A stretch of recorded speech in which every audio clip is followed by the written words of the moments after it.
STR 49. So திருப்பி ஒரு combination வேற வருது.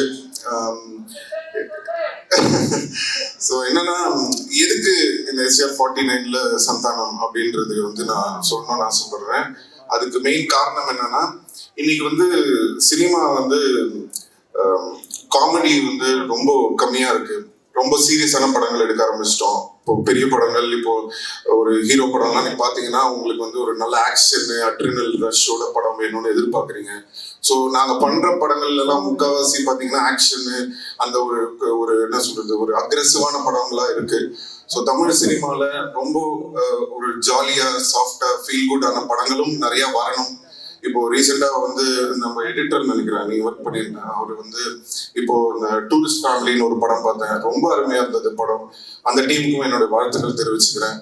எதுக்கு சொல்றேன்னா, சந்தோஷமா ஹாப்பியான படங்களும் வந்து நிறைய வரணும்.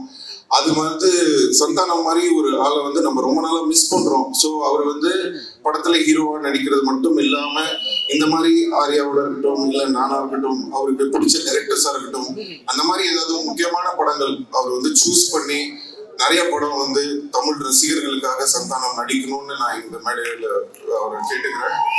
ஸோ அதுக்கு வந்து ஒரு ஆரம்பமா இருக்கட்டும் அப்படின்றதுக்காக தான் வந்து எல்லாரும் கிட்ட சொன்னாங்க, சார் அவர் ஒத்துப்பாரா அப்படின்னு சொன்னேன். நான் சொன்னேன், நான் ஃபோன் பண்ணா போதுங்க, அவர் என்ன படம் என்ன கதை எதுவுமே கேட்க மாட்டாரு, அவர் எனக்காக அவர் கண்டிப்பா வருவாருன்னு தெரியும். அதே மாதிரி அவர் வந்து எனக்கு ஃபோன் பண்ணோடனே எனக்கு தெரியும் ஆடியோ லஞ்ச் தானே வரணும் அப்படின்னு சொல்லிட்டேன்.